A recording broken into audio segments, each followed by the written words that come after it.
What's up, everybody? We are back with another podcast. This is Fed Up Podcast. I'm here with Jordan. What's up, dude? My man. So, today, we're going to talk about honesty and what in the world that means. I guess we'll try to be really honest this time. Man, it's a really important topic. We say that every time, but this topic to me is something that really led me down the rabbit hole that I really wasn't expected to go when I was in seminary. So we'll unpack that here in a little bit. But Jordan, dude, let's talk about it. So what comes to your mind, man? This was the topic that you decided you want to talk about, which I'm glad you did. But I wanted to know what the initial thoughts were when it came to your mind. Yeah. Well, I think first and foremost, I honestly don't want to be honest about how dishonest I am and have been in so many ways, and on subconscious and unfortunately very conscious levels of dishonesty. And it's an incredibly open-ended topic, and it means so many different things to so many different people depending on what spiritual background you have, what lack of integrity or good display of integrity or character was shown to you as a child. I mean, I think ultimately everyone's understanding of what honesty is, what truth is so thoroughly etched into your heart as a child, and you unknowingly carry that torch of mostly dishonesty on my end, to the extent to where you're so unaware of it. It just becomes a part of you to ultimately survive. And if there is an element of like Freudian survival of the fittest ideas applied to honesty, it's sad how much I know in my experience how dishonest I have I've told myself I've had to be in order to survive. You know, if I've wanted to survive 33 years and cope with the things that I've gone through, it's been brutal to really sit with the idea about how dishonest I've been with people, and I think most importantly myself. And the topic, I mean, there's no pretty way to package it. There's been an incredibly significant relationship in my life that I have displayed some very conscious and some subconscious dishonesty with. I haven't been honest with someone, and it's been very fucking humbling to see the domino of what dishonesty can do. And instead of dominoes, I was trying to think about this morning, like what's a good analogy, like to really visualize what dishonesty does and what bending the truth is. Like, because we like to compartmentalize half truths as still not being fully dishonest, and we like to manipulate things in a way so we can present them in a more pretty way. And for example, like I said, I told you I was gonna write a poem about how fucking dishonest I've been, and a part of me wants to write a poem because I know I can make it sound prettier than it is, and I can use my past and my childhood as a really good fucking justification for why I've been dishonest and have had to survive. But instead of actual physical dominoing, when you start a lie, when you start bending the truth, and that starts to evolve, instead of an actual domino, it's like when you introduce a dishonest reality into a relationship, you're basically pulling a pin on a grenade, and you carry that. And when that issue comes up again, in order to suppress the truth that you're hiding, you have to bend the truth again, and you now have another grenade with the pin drawn. And before you know it, you have like a steroided circus clown with like a ton of things they're juggling. You have like 73 grenades with pins pulled, trying to like hold the levers down so they don't explode. And the reality that I've been faced with in the recent past is through one of my really poor decisions, my dishonesty was exposed in a relationship. And those fucking grenades exploded. And I broke someone's heart, and I still to this point I haven't even been honest with myself about how much pain that caused in the person and myself, because this person has wanted to just connect and love me in a way that I've not been able to receive. And I started bending the truth to slowly push this person away. And this is where that subconscious, like, I'm not being dishonest, I'm just protecting this person from being close to me. So I'm going to bend the truth and make sure this relationship stays in my control. Because that's the thing about being dishonest. It's a synthetic form of control. Yeah. I think that it is better to be dishonest because it will keep the reality I want intact. Mm-hmm. And I'm deceiving myself by saying it's better for them too. Yeah. I'm protecting them from me. And my roots of honesty and understanding what the fuck that even means, if it's even a real thing in the first place, I've never experienced it, to be very honest. My parents juggled masks of pretensies, wanting to be perceived as the perfect Christian family. Dad's on God's payroll, working at the church, working at a Christian school. Mom worked at the Christian school. We were either at church, we were either in a small group. I was either going to the Christian school, I was either going to a Christian friend's house. I was in this bubble of synthetic Jesusness. And I was living in a hell, and I was dying inside of my soul because my father fucking hated himself, and I was the absorber of that hate. And I had to constantly be in public around all these Christian peers and say, my daddy's my hero. And newsflash, my hero is actually slowly killing me. And I had to pretend that wasn't happening. And I'm lucky to be alive because of that. So not to have this long-winded, dramatic introduction of what honesty is or isn't, but I think it's important to recognize that if we're honest, I don't think most of us even know what the fuck it means to be honest. Because every day, the way our culture is designed is to use different formats on social media to create a synthetic pretend life, to tell people I'm having a better life than I am, to say whether you're a mom, stay-at-home mom with autistic kids, and you're wanting to sell to the world that I am this incredible mom who just loves my kids to death, and we're doing all these crafts and it's amazing. Newsflash, you did all the crafts. They didn't do it because they don't have the capacity to connect with you. You're dying inside because you can't emotionally connect to your autistic children.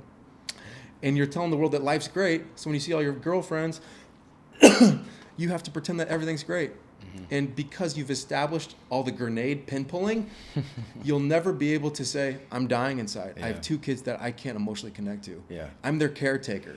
And my husband runs away to work because he doesn't want to connect with the kids because he can't, and he doesn't want to connect with me. And my life is barely being survived. Yeah. But our culture has created a world that gives us access to present ourselves every day in a way that is much more gooder than it is. And I have very fortunately and unfortunately had a brutal crucifixion of how ugly I am inside and how much I've coped with life through being dishonest. And I'm done. That's why I'm wanting to talk about it. I'm done pulling the grenade pins, and I'm ready to deal with the realities of the truths that are happening in my life instead of trying to mask them behind a grenade of a synthetic reality. I think is better. Yeah. And the reality is life is fucking hard, and it's very sad at points, and you can't control a lot of that. And instead of masking it by trying to pretend that it's not happening and pushing people away from whatever's going on inside, I'm ready to start engaging with it on a level that I've never thought I was capable of. Sure. And so it's that synthetic control we have in life with dishonesty. It's a very fucking powerful thing. Sure. In the same way, there's 2 ends of the spectrum with every single aspect of life. Truth is very fucking powerful, and it can do things massively in a positive way. But dishonesty, it can also create realities and build things. Even though they're synthetic, Yeah. it's also a very powerful tool that we all use all the time. Yeah. Well, we live in the world of synthetic things. I mean, the fire hose of lies is there around every corner. You don't have to, you could drive your car and you're bombarded with billboards and music and everything else that crams it down your throat. And the hard part is, unless we see that, it's just the diet that we're used to. Yep. And the hard part in trying to figure out what in the world it means to be honest is trying to understand the diet that you were used to, like you're talking about. Mm-hmm. You're so used to being dishonest and believing lies and telling lies and trying to control our reality. When you think of what honesty is at its core, it is when we want to accept reality or we don't.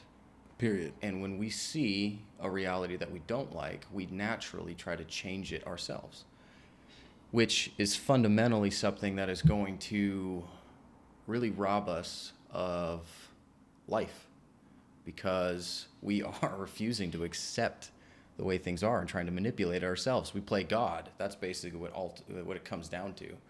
Do we want to play God and think that we know what's best? I have to lie here, try to make this happen because I really know. And that's what it comes down to. Dishonest people are very arrogant people in their souls. They just don't want to admit it. They think they know. And it's because of that your life gets so jacked up. And I think the reality you're talking about is what gets beat into your head when you want to realize the truth is you have to tap out. I don't know. Mm-hmm. I am not capable of playing God.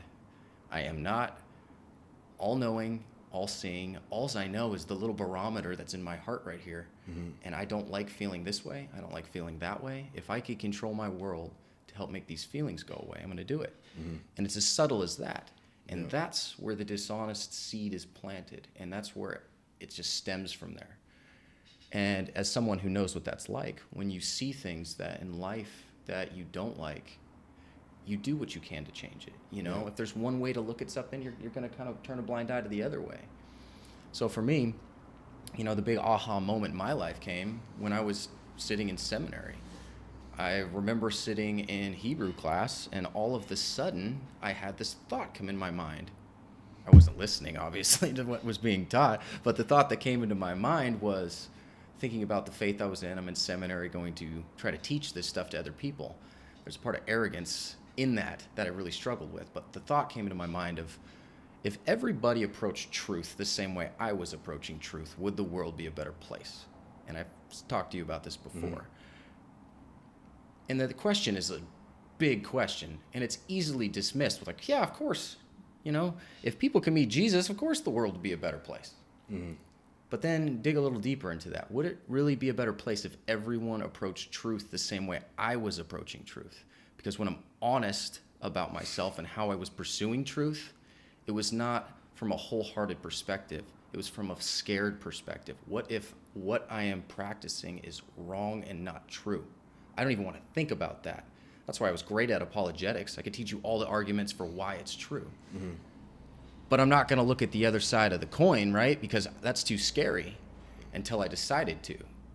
And that's where it changed for me, because it was the moment of realizing, no, the world would not be a better place. It would be the same damn place. And that's a hard truth to deal with when you realize that and you honestly answer that question to the point where, like, you can't deny that. I can't stuff that away in a corner anymore.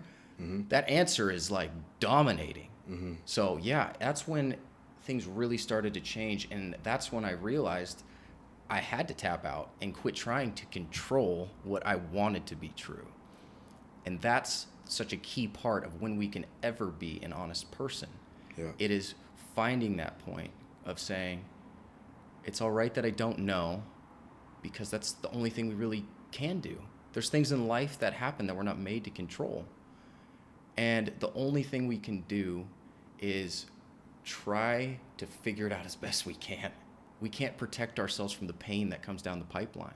Mm-hmm. What we could do is try to formulate our life to expect it and to deal with it and to figure out what that looks like, not try to make it from happening, because it's going to happen. This is a world of suffering, and it's unfortunately true. So anyway, the point when it comes to honesty is it's reflective about you and how far are you willing to go to try to control the world around you? What power do you really think you have? Because it really comes down to that. There's some beliefs in your head that are tweaked enough where you will go down this dishonest path because you honestly believe in some sort of lie that's buried in there. And it's a matter of how do you discover it, right? Mm-hmm. So I think that's kind of a good place to go from this. It's like, so if you find yourself being this dishonest person, how do you wake up to that? I gave you mine, but like, what does it look like? How does it look like for you? Yeah, that's a great question. And I'm literally in the middle of, fortunately and unfortunately, discovering that within myself, because the level of dishonesty I had with this person, it was, a part of me wants to hide behind this, like, this pathetic, like, I didn't intend to create this grenade juggling catastrophe in this person's heart. But if I'm honest about it, like, there was a level of orchestration to my dishonesty and my understanding on a day-to-day basis that I am out of fucking control of even knowing what is true to me, even knowing what is best for me, because I've spent most of my life trying to control other people in my life's realities. I have invested most of my time and energy helping fix other people's problems because I've been too fucking terrified to look at myself in the mirror and start working on myself. And this person that was in my life actually fucking loves me as the person that I am, the darkness in me and the light, and for better or for worse. And at some point, I subconsciously started running away and told myself, if this person really knew who I was, if they clearly haven't met every other person in my life who's fucking abandoned me when they've gotten to know me. There isn't any worth inside of me outside of what I can do for you. I can be of service to you like a fucking superhero. I can help fix your life, but don't you dare try to love me. Don't, because there's nothing here to love. And that's what was fucking hardwired in my soul as a child. And I'm now realizing, as a grown-ass man, the level of orchestration I'm willing to go to keep people away from my heart, like, I'm good. Like, I am good at being bad. Yep. And that there's that superhero and villain inside of all of us, and trying to harmonize both of those individuals should be the key in life to finding peace, is accepting both ends of the yin and the yang within your soul. And I'm now looking in the mirror in a way I've never have, with this person giving me the most radical gift a human can receive, is not only did they were already aware of what I was doing to orchestrate deception. They accepted it. And in the moments where I was being deceitful, they looked past it and still decided to love me, because they extended compassion and empathy. And they were like, as the perfect mother would, see their child being deceitful. And they were like, it's adorable that you're trying to hide the truth. And I love you enough to let that go and just be in the moment with you and love you beyond your fear of being loved, you know? Yeah. And this person has, after all of the deceit being revealed, has presented me with the ultimate gift and said, I fucking see you. I see you naked as fuck. I see what you have and don't have underneath that clothing. Yeah. And I love it. And what's not going to work anymore is you being afraid to let me love it, and you being afraid to even love it yourself. You need to fucking look in the mirror and decide what you want in your life. You need to decide what is best for you. You need to stop trying to be the hero in everyone else's life, and you need to be the hero for yourself. You need to learn how to love yourself. And until that happens, you're never going to have a fucking meaningful life. And it was the most intense drop the mic conversation I've ever had with another human being. Yeah. Because it's the most radical form of love. Sure. This person saw me, called me out and with everything, and I was fucking paralyzed, man. Because at the end of it, they're saying, I still love you. I still see you, and I just want you to find peace. So, to answer your question, there is a bridge I need to build, and everyone has to build if they want to create a true life. They want to create an honest life. And understanding the sick level of orchestration we all have every day to protect ourselves from having that truth, because ultimately we sabotage ourselves. We're most afraid of what greatness our life could have.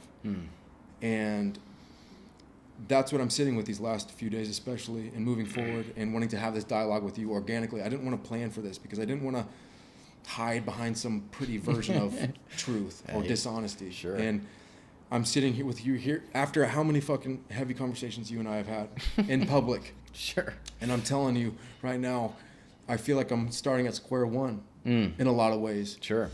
Because I've become incredibly educated with everything we've talked about in my life to survive the shit that I've gone through, to find peace. But am I a happy person? Fuck no. I don't know what that means. My best day is, as I always say, I'm incredibly okay. Because my resume of what is in my life today is some serious fucking blessings. In the worst case scenario, I have a pathetic first world problem today.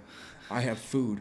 I have shelter. Yes. I have clothing. I have a home. I have clean water. I have shit at my house I can add to my water to flavor it because I'm bored of clean water. How pathetic am I as an American? It's a wonderful world. You know? Yeah. So I'm sitting here in a place of just complete letting go and openness and accepting how unacceptable I've been. And I think that's the first step with acknowledging how dishonest your life has been, is sitting with it and saying, I need to give myself some fucking ferocious compassion right now. Because my life is what I created. And I need to be patient with this healing process. Because statistically, in a couple of years, this fucking database is locked. And I'm not going to change anymore. And that's terrifying to me. Yeah. So I feel like I have an incredible gift with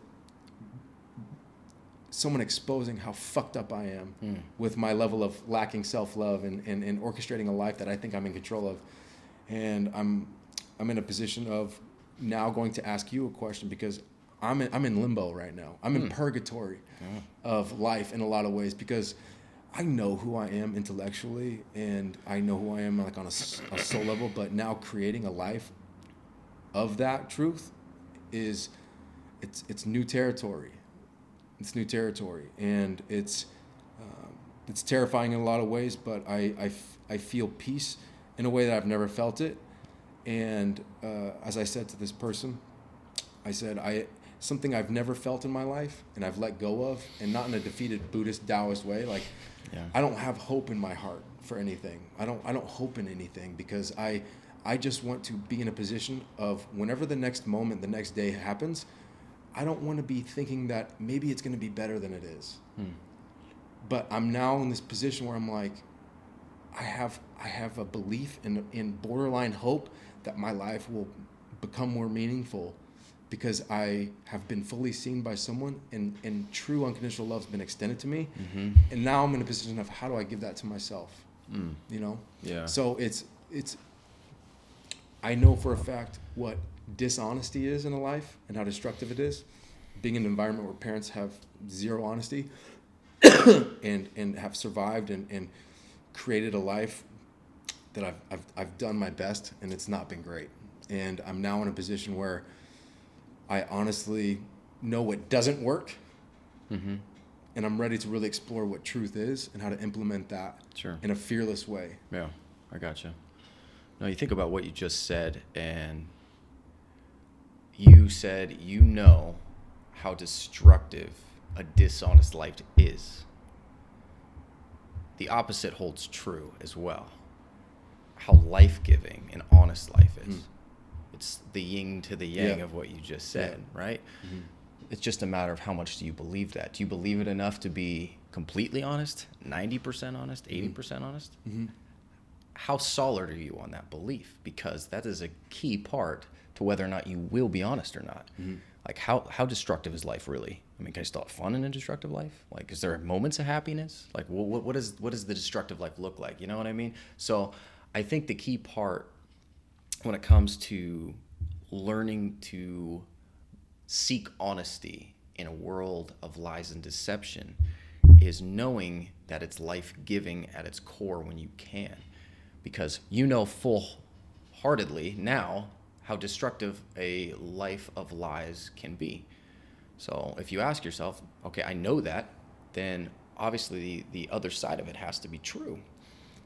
And if you know that so well in your heart, then it's just a matter of time before you plug into the opposite side of the truth. And to me, that's the key part of this whole thing, because the whole crazy flip-flop to this whole thing is we think that if we're honest, sometimes too honest to really be real, to expose who we are, to not try to control, that life is going to be bad and hard, and people are going to reject us. We're not going to get what we want. Our desires are never going to be met. And it's a lie, because the thing that I found is if you could be honest and true with yourself, you will live a life of joy. And I mean like joy, like when you talk about happiness, it's like, what, I want to be happy when I go see the new Avengers movie, or like what is happiness? But to me, like joy are those moments where everything connects to the point where you are honest. You're seeing reality clearly enough where it allows joy to come. And to me, there is and it could be just a semantic deal, but there is a difference between happiness and joy. To me, joy is something where it's like you could look at the hard truths of life. One day we're going to die. Life has a tremendous amount of suffering, tremendous amount of uncertainty. We don't know what's going to come tomorrow. We don't know what the next trip to the doctor is going to be. We don't know if my job is going to be there in another year. We don't like these things. We want control. We want certainty. How much do we want certainty? Enough to try to manipulate truth and reality? Enough where we could be dishonest and try to control it ourselves? Because to me, joy comes when you let go of all that and you say, I can't control it. There's no point trying. The only thing I can do is accept the things that are in front of me. And like we talked about before, acceptance isn't waving the white flag and saying, I got no control, whatever. It's saying that there's no control over my life. I have to accept the fact that things are the way that they are, but I'm going to do everything I can to grow and learn from the experiences in front of me, to still try to go towards goals that I have in my heart, whole relationships, all these different things that we really want can still happen by accepting your reality. It's not one or the other, but that's where joy comes. Joy comes when you're not scared to look at the reality of everything and to realize life can be really scary. As a father that too, it is even more scary for me now because I have little people in my life that I love so much that it scares me, because if anything happened to them, I don't know how I would react to that. And a part of being honest is dealing with that being there. Like, that's there. I don't know what to do with it. It scares me thinking something can happen to them because I'd be a mess. But joy comes by accepting that. Then I'm looking at it and I get to love these little dudes every day. Every day they're healthy. Every day they get to be with me and do something. It makes it that much better because I'm looking at it honestly. And it's not easy to do. I mean, there's a reason why we just can't be honest with ourselves. It's terrifying to be honest. It is. I know that. I've been terrified my whole life trying to be honest. So I feel you there, dude. But I think that's the key point when you're thinking of the pursuit of honesty has to come from this belief that the honest way of living is the only way of truly living. Any other way, you're not living. Surviving. You use the synthetic word again. It's just a synthetic form of life. You think you're in control, you're not. It's just a matter of time before you realize you're not very good at playing God, and it's going to come full circle. So I'm going to choose the life-giving side that I know is true and seek that out, because I don't want to go down the foolish road of waiting for something to happen to bring that reality smacking me in the face. So anyway, I think, man, when we really do try to pursue this place and get out of this dishonest place, and you're talking about being in purgatory, it's insanely difficult. There's so many different, it's just noise everywhere trying to tell you what to do and how to do it and all these things. And it really does have to come down to just calming all that stuff down and just really trying to focus on, what do you know to be true? Yeah. Yeah, well, it's not to get heavy with the purgatory analogy, but I think that's the biggest symbolism associated with truth or lack thereof is there's freedom and then there's bondage. And I feel very much unshackled because of the level of dishonesty that was exposed and the level of love and compassion that was waiting for me on the other side of that.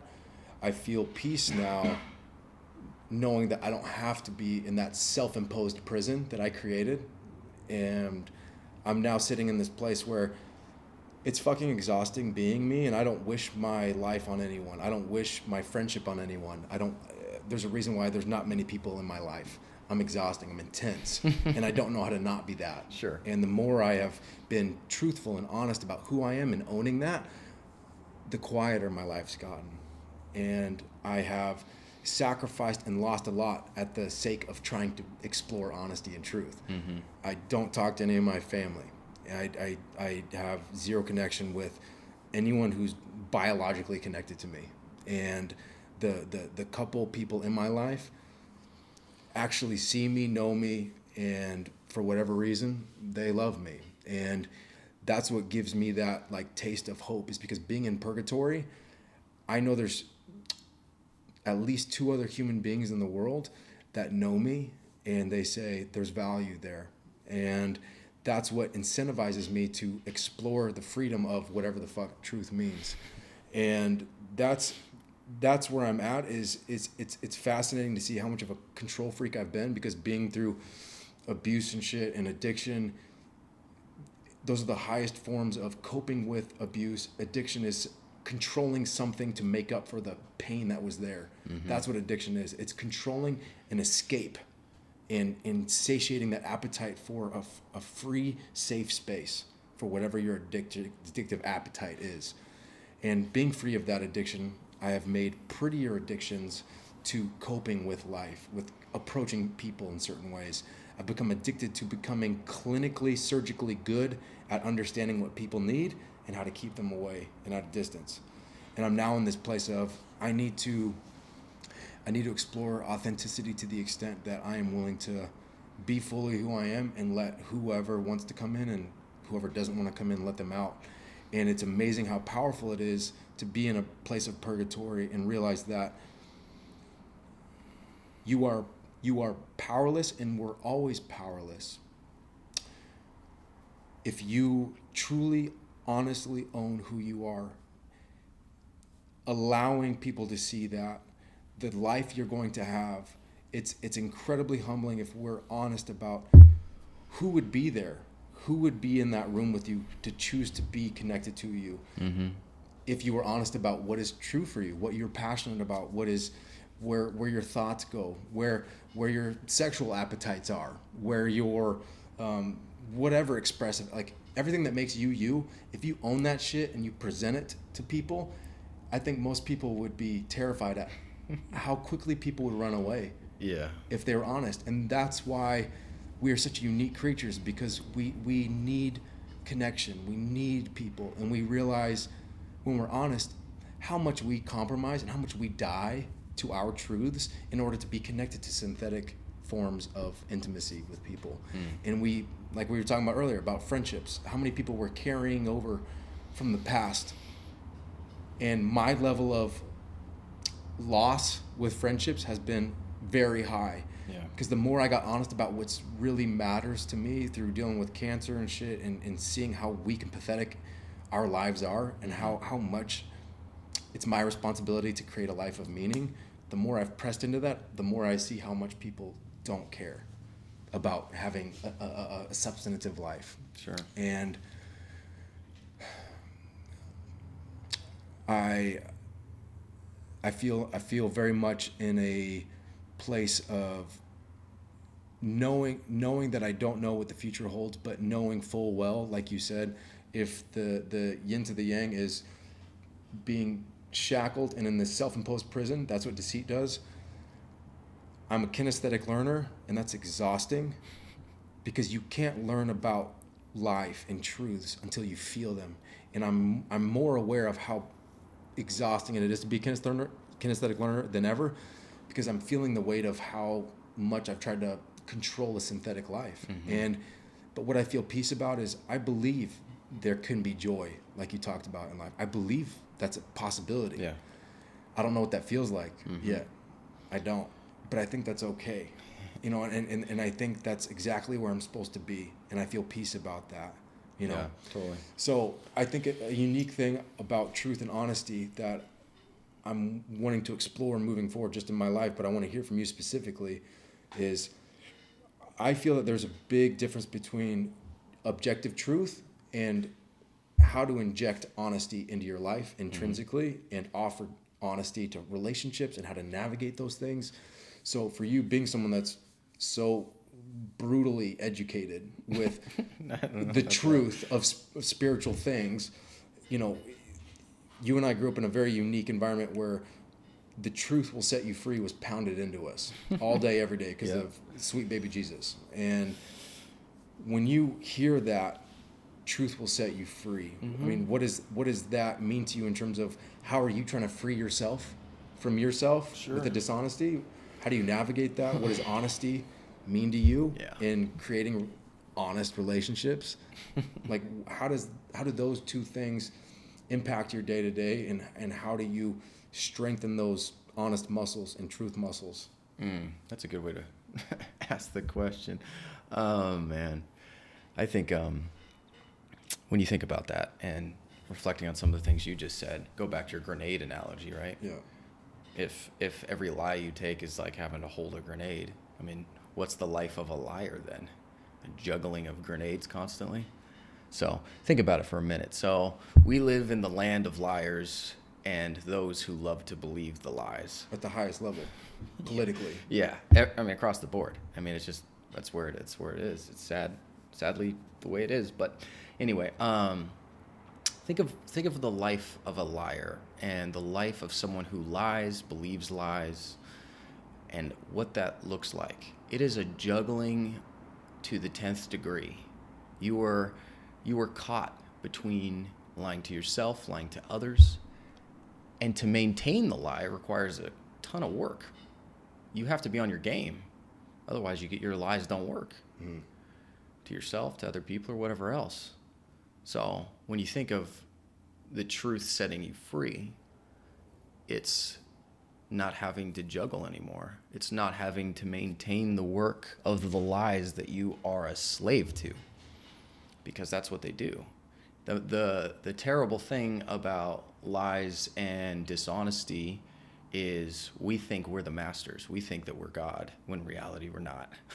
It's like we put these things out there that kind of turn around and they become the thing we have to maintain.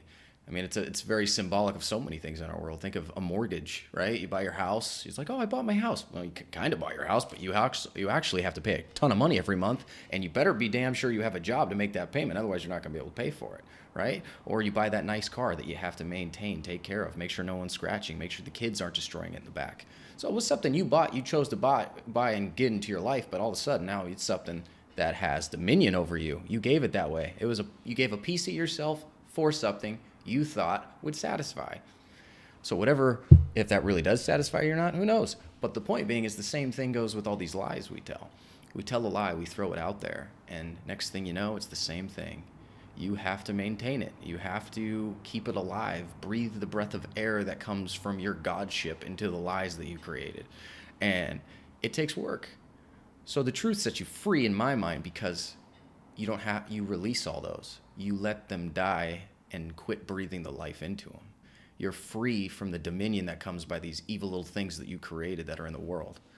That's when you become free, because you don't have to maintain it anymore. There's no point in lying because you have anything to lie about. You're accepting, you're trusting the reality that you see. And that's the difference. Freedom comes when you surrender the idea of playing God, to me. And that's something that's, really important, because I don't feel like we see that. It's just this deception that we're under that, once you can honestly believe, that true life comes by being honest and accepting a lot of these truths that we're talking about, then you can actually be free. And, we talk about that, the Plato quote all the time, that no one's more hated than the person who speaks the truth. I mean, there's a reason in that for that.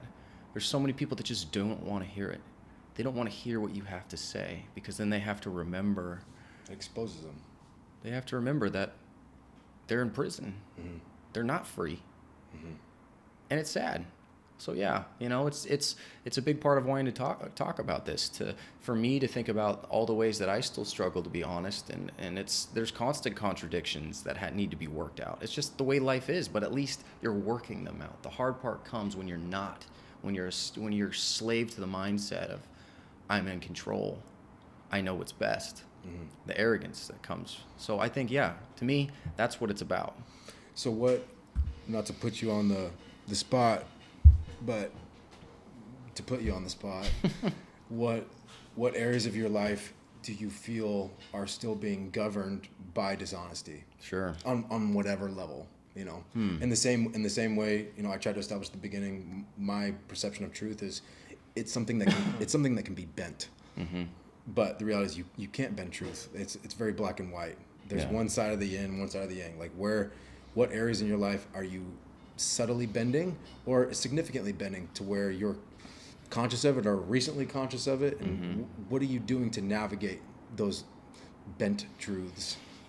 Oof. It's hard, dude, because part of the whole pursuit of trying to live your best life and be honest and all the above is constantly having to realize the fact that you are never going to be perfect. There's just constant areas that need growth and blind spots that you never realize. So for me, it's realizing, with certain friends that I haven't been very honest with myself, that I have tried to control the situation how I thought I needed to, and realize that was a horrible thing to do. It's a great way to build resentment in friendships when you think, you're in control and there's things that you should withhold and not say and stuff like that. It's hard because there's a part where you tell yourself you're doing it because you care about the other person, but then are you really doing it because you care about the other person, or are you doing it to not cause any sort of confrontation? Are you doing it to try to preserve the relationship, try to keep it comfortable? There's a million different things. So for me, it's that across the board. I constantly, and it's more with relationships than anything else, because part of the people that in my life that I want to help and connect with, it's hard to know when to be honest and when not to, because it's not like you could just sit down and just have this unfiltered honesty, because people can't deal with that. It's just the way it is. I would love it. I feel like if I was the unfiltered honest with you, I feel like you could at least handle that. Oh, 100%. You know what I mean? Yeah. When it's something, when you're dealing with somebody, there's so much of like, we don't learn how to be honest. We learn how to stay dishonest and speak dishonesty. I've been to counseling enough to know to sit there to like have to figure out how to talk to someone in a way where they could receive it in the position where they're at, which can be helpful. But at the same time, I want to be able to be honest with you. I don't want to have to like figure out how to speak German to you. Mm-hmm. And that's the hardest part, man. So yeah, for me, it's constantly trying to work those things out, because I don't know. And there's so many things that make me realize it, where, there'll be something in a relationship that will spark some, over-exaggerated emotion. Mm-hmm. And I'll be like, whoa, what was that about? Well, that's an indicator that something's going on there. Yeah. Right? So, it's basically that, learning to follow these indicators and know that they're going to be there and try to work them out. So do you think it's fair to say,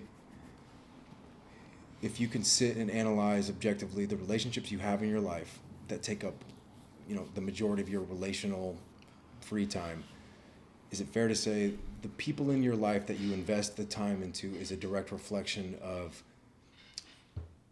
the quality of those relationships? It's a direct reflection of how honest you are with yourself and the relationship you have with yourself, because there's kind of that cliche belief that if you want to know someone, look at the three people closest to them. Sure. And you will know them by that.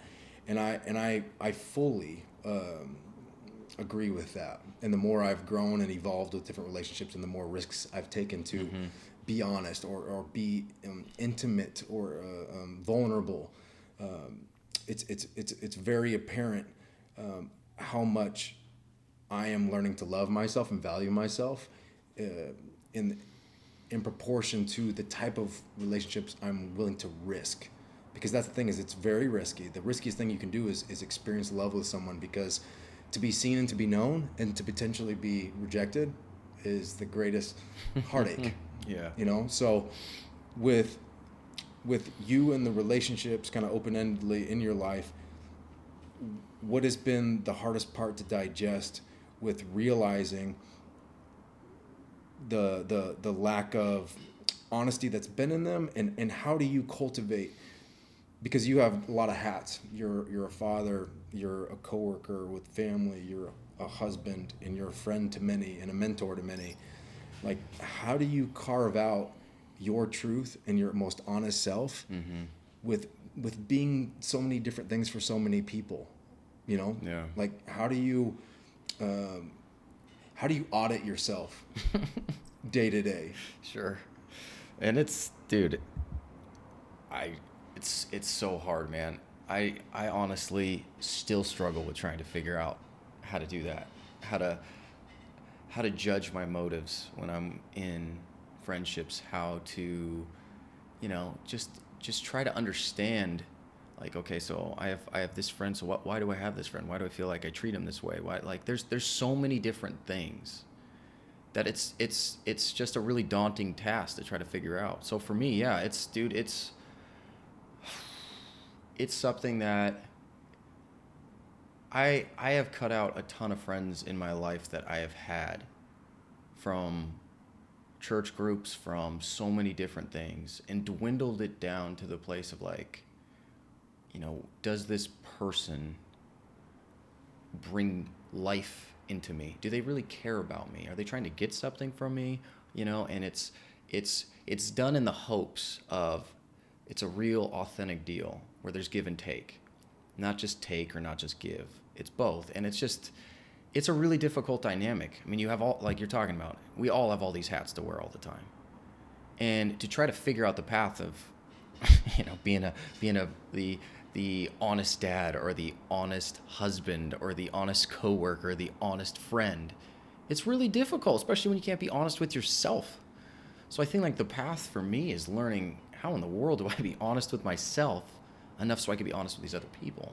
Because the people I have in my life now, I love and care about. There's no other agenda besides the fact that I see these people for who they are, or how I believe they are, and I genuinely love each one of them. I'm not trying to get anything from them. I'm not trying to network. I'm not trying to do anything. It is for the sake of, I want this person in my life. Yeah. And then from there, trying to figure out everything else. Because I know I get twisted. We were talking about before this, I got straight twisted in a different relationship where it's so easy to do, where you look at your intentions and not your actions. And the next thing you know, you've created this really messy situation. And I am a master of that. Yeah. What do you think you're most afraid of in being honest with a friendship, in pursuing an honest friendship? Like, what's been the riskiest thing? The riskiest thing is, I feel like, crushing the other person. I'm not necessarily worried so much about myself. I'm worried about the other person. Because in my crappy judgment is looking at the person like, yeah, they can't handle that. And then withholding. So the rationale is making the decision for the other person. Yeah. What they can and can't handle. Exactly. And controlling it, playing God, being the puppeteer of their heart. Yep. And in doing, it builds, it fuels a synthetic reality, which builds resentment and builds, it bends what a true friendship is. It bends it to the extent that it's a matter of time before it breaks. And what is so beautiful about exploring and introducing truth and honesty into a friendship? Like, what does that potentially create? What are you offering, not only to that person, but to the future of your friendship, to the evolution of it? Why is it so fucking worth risking being honest? Like, what can it create? Yeah. Dude, it could create everything. I mean, if you release that, or I release that in this case, of quit trying to think of I know what's best, like we talked about in the beginning. It is something where it's not my responsibility to judge what that person can take or not, and you admit that. And the only thing is you're so plugged into you and what you feel, and the fact that hopefully you're speaking out of this loving, caring place. Because if you're not, I feel like you really need to soul search that out a little bit. Mm-hmm. But if you can, then it's something that can be the best thing in the world for the person that you love and care about. Mm-hmm. And if you truly love and care about them, then to withhold that is one of the worst things you can do. Mm-hmm. But it's not easy. Mm-hmm. So I think that it's a matter of, how do I be honest with you enough that you know that I love and care about you enough to tell you some really difficult stuff mm-hmm. that you're probably going to be pissed at me for saying mm-hmm. because you don't want to hear it in the first place. Mm-hmm. But it takes a boldness and an honestness that is hard. And it's like we're talking about, man. We're just trying to figure out how to be honest with ourselves is so difficult. And then you try to be that for somebody else is a level of maturity that's really tough to do, because you have to be willing to let go of everything, all the justification you want. Mm-hmm. You made me pissed by doing this. Mm-hmm. You need to feel my anger. Mm-hmm. And let all that crap go and see the person for who they are and give them the gift that you have to give in the way that's actually going to help them. Mm-hmm. And that's trust. That's an art that I am not very good at this point. Yeah. So. Yeah. Well, I think there's a very humbling, exposing reality that when we try to be the puppeteers of other people's hearts, and I've been the master puppeteer, fucking Geppetto for everyone in my life, because I've so desperately wanted to be loved by people. And intrinsically, like, I still struggle with the idea that I'm worth being loved. Mm-hmm. So by default, I'm like, okay, I'll uphold these relationships in a way that's beneficial for them, and I'll just be that thing for them, and at least they'll think that they're loving me, even though they don't know the true me. Yeah. So the irony is there's an inevitable slavery once you start the puppeteering, because you're wanting to control the future growth of the relationship. Like, the decisions I'm making right now to deceive and enable unhealthy things means tomorrow we're going to still be friends and it's going to be healthy. But the most beautiful, peaceful thing in life is not just in relationships, but most importantly, with the relationship with yourself. If you want to find peace, I have found for myself, it's fucking letting go of tomorrow needing to be a specific way with people.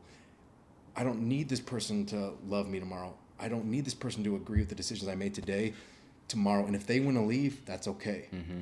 And that's the greatest gift I have found with the moments I have let go of the puppeteering responsibilities for other people's hearts is I'm only responsible for myself. Mm. I'm only responsible to be honest about what's truly fucking true to me today. Yeah. And I have found a lot of people, if not most, don't agree with what I think is true. And I have been trying to carve out and mold a world that I am no longer responsible to know what the end product of this world is going to be. In the same way, God, he, she, it created the universe after 7 days, whatever biblically you want to, whatever timeline it was. Like, there is the thought and the omniscient ability to say, I know what I'm going to create in the universe. Here's it. It's going to happen. We're so fucking pathetic and weak as humans. We can't do shit. We barely can wipe our own ass and go to bed on time to be rested for tomorrow. Like, what business do we think we have with honestly thinking our job is to control other people's realities, you know? Yeah. So that's been the most freeing thing in my short stint in purgatory, is letting go of the synthetic, having no idea what the future holds in Honestyville, knowing that I'll never be the fucking mayor of Honestyville, but I at least want to sleep under the bridge, you know? Find a nice tent in a place of Honestyville and just be existing in a place of acceptance that I know I don't know shit about shit, and that's okay. Yeah. And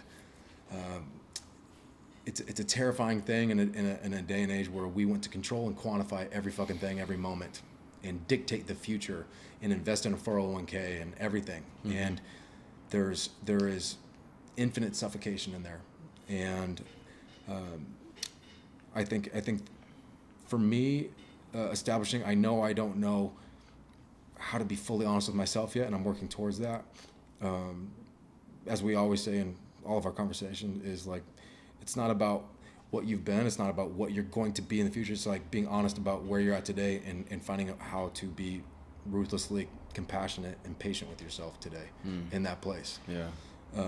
So I think just some closing thoughts for you. I want to know, like, what do you honestly want your life trajectory to continue on becoming? Like, what is honestly the most important thing related to this topic of truth and honesty, knowing that you're only responsible for your life and your heart, not your kids, not your wives, not your friends, not your coworkers? Like, what's the thing today that has most impacted you and will continue to kind of be your anchor with honesty and truth? And what is that kind of closing thought and heartbeat that you have found, like that moment you had in Hebrew class, like even having the balls to like ask yourself, is there another side to this that I've been afraid to think? But for you, like, what is your superpower that, you can articulate and like kind of offer as a gift to encourage whoever the fuck is or isn't listening? Dude, that's a tough question, but I think the gift when it comes to pursuing honesty and trying to live your best life, I mean, for me, is just learning how much I have nothing that is actually mine, and everything is a gift. It goes back to, we were talking about stewardship the other day to me, and it boils down to, like, you can be honest a lot more when you realize how little control you have of everything, let alone how conscious you are of everything. I mean, how much do we really realize what we do during the day, and how much is just programming? It's amazing when you actually think of when you're consciously, like, I'm picking up my phone right now and rubbing it, like I'm consciously, like, we're just not aware of very much. And the point being with that is we are stewards of everything we have. Mm-hmm. From the job that I have, from the money that I make, from the kids that I was given, from the mind that I have, from my physical body that I have, for everything else.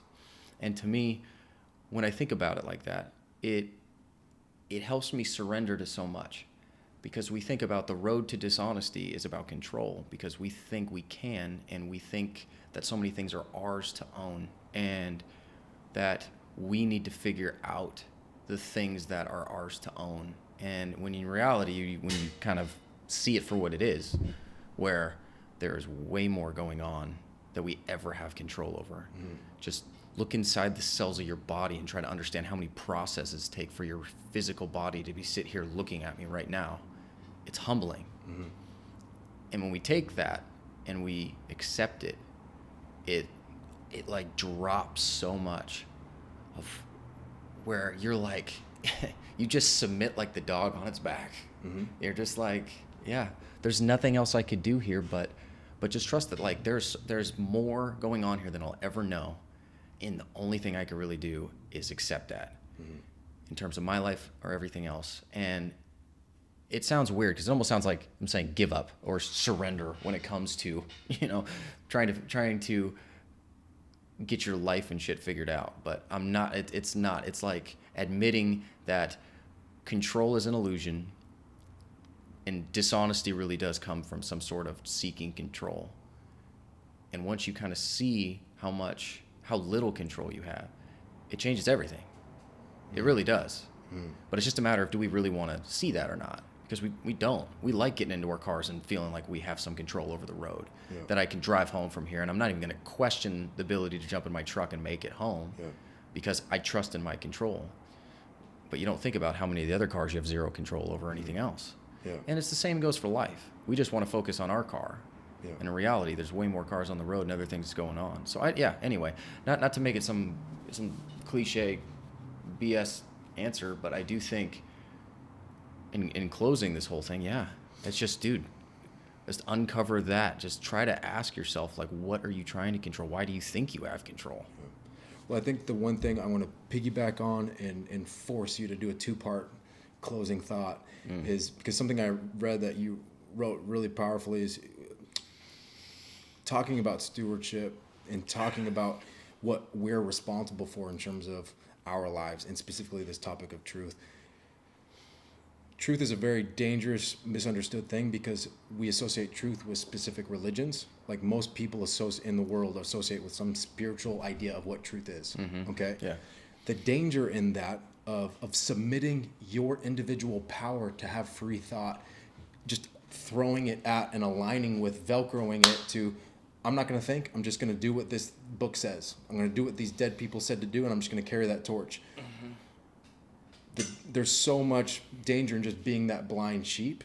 So in terms of implementing the true responsibility of pursuing truth, how do you encourage someone to not just submit it and just give it willy-nilly to the generations of, you grew up as this type of religion, your parents' parents have been this spiritual path, just blindly give yourself to it. Ultimately, to have true freedom in life, to have a life well lived, it is the most important thing to know where to plug in, where you submit your truth. Where do you source this from? So, and this is it's a hard thing to answer, but you're one of the, if not the most impactful people in my life that has articulated what true freedom, the true freedom we get by letting go of that responsibility and giving it to a specific pastor or a monk. So finish that thought you were going on with stewardship. So knowing where to subscribe to, what train of thought, what ideas, what is objective truth specifically, and how do you flex that muscle to have a fulfilled life, and whose responsibility is that? Is it someone else's or is it yours? No, it's ultimately yours. I mean, in reality, we find comfort in other people. We want someone to tell us what to do because we see ourselves, ultimately we see ourselves as someone who doesn't know, who really tries to figure it out. So we want to believe someone knows. But in reality, it's just a bunch of crap, because when you can cut away all those insecurities and everything else, you realize that you do know. It's in there.